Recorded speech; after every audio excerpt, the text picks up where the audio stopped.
হাতে মেহেদি দিলে নামাজ হবে কিনা।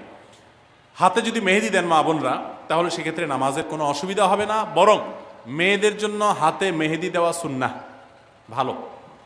নবী করিম সাল্লাল্লাহু আলাইহি সাল্লাম কোনো এক নারী কিছু একটা দিয়েছেন পর্দার আড়াল থেকে হাত দিয়ে বা কোনোভাবে, তো নবী সাল্লাল্লাহু আলাইহি সাল্লাম মহিলাদের ওদিক থেকে দেওয়া হয়েছে কিন্তু হাতে মেহেদি নাই, এটা দেখে তিনি আশ্চর্য হয়েছেন যে কোনো পুরুষ নাকি সেখানে, মানে পুরুষের হাতটা আসলো কোত্থেকে। তখন বলা হলো না, মহিলাদের হাত। তখন নবী সাল্লাল্লাহু আলাইহি সাল্লাম আশ্চর্য হয়েছেন। এই হাদিস থেকে বোঝা যায় মেয়েরা হাতে মেহেদি দেওয়া সুন্নাহ। অনেক মেয়েরা হাতে মেহেদি দেওয়াটাকে তারা মনে করেন শৌখিনতা, বিলাসিতা। তাদের এই সাজগোজকে ইসলাম পছন্দ করে, প্রশংসা করবে, বিশেষ করে বিবাহিত নারীরা তো বটেই। বিধায় মেহেদি ব্যবহার করলে অজু হবে, কোনো অসুবিধা নাই, নামাজও হবে। এমনকি আর্টিফিশিয়াল মেহেদি যেগুলো বাজারে পাওয়া যায়, টিউব মেহেদি বলা হয়, এগুলো দিলেও অজু হবে। এগুলো দেওয়ার ফলে অনেকে মনে করেন অজু হবে না, কারণ এগুলো দেওয়ার ফলে অনেক সময় এই মেহেদিগুলো খসে খসে পড়ে, চামড়া খসে পড়ার মতো। তো এটা আসলে চামড়া খসে পড়া না, এটা চামড়ার উপর আলাদা কোনো আবরণ বা স্তর সৃষ্টি করে না, বরং এক ধরনের কেমিক্যাল থাকে অ্যাসিডের মতো। এটার কারণে চামড়ার উপরে সূক্ষ্ম লেয়ারটা, যেখানে বেশি মেডিসিন পড়ে সেখানে একটু খসে পড়ে। এর কারণে আলাদা লেয়ার যেহেতু হয় না, অতএব এগুলো দিলে অজু হবে, নামাজও হবে। মেহেদি ব্যবহার করতে পারেন, কোনো অসুবিধা নেই।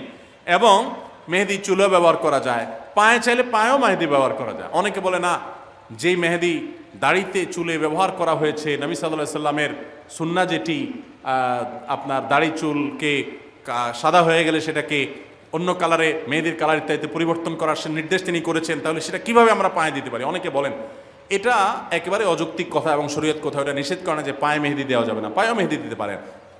এবং যারা মনে করেন যে দাড়িতে চুলে ব্যবহার করে যে জিনিস, সেই জিনিস পায়ে দেওয়া যায় না, তো তেলও তো দাড়িতে চুলে মানুষ ব্যবহার করে, তো তেল পায়ে দেন কীভাবে।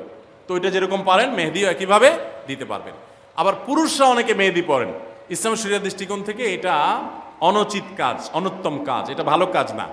এটা মেয়েদের জন্য আল্লাহ তাআলা রেখেছেন, তারা সাজগোজ গ্রহণ করবে। দেখেন কিছু জিনিস আছে মেয়েদের জন্য স্পেশাল, এগুলো ছেলেরা টানাটানি করতে যাবে না।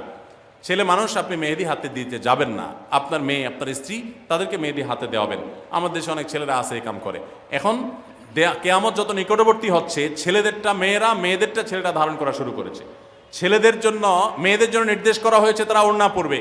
এখনও আজকাল বাজারে যে সমস্ত পাওয়া যায় মেয়েদের, অনেক জামার সাথে ওড়না পাওয়া যায় না, ওড়না মেয়েরা পরতে চায় না, বরং পাঞ্জাবির সাথে এখন ছেলেদের একটা ওড়না দেওয়া হয়, আছে না নাই? তো এগুলো কিয়ামতের লক্ষণ। শয়তান নারী পুরুষের মধ্যে এ ধরনের অস্থিরতা তৈরি করবে, এটা কিয়ামতের আলামত সমূহের মধ্যে থেকে একটি। বিধায় এগুলোর উপর আমাদের সাবধান থাকতে হবে।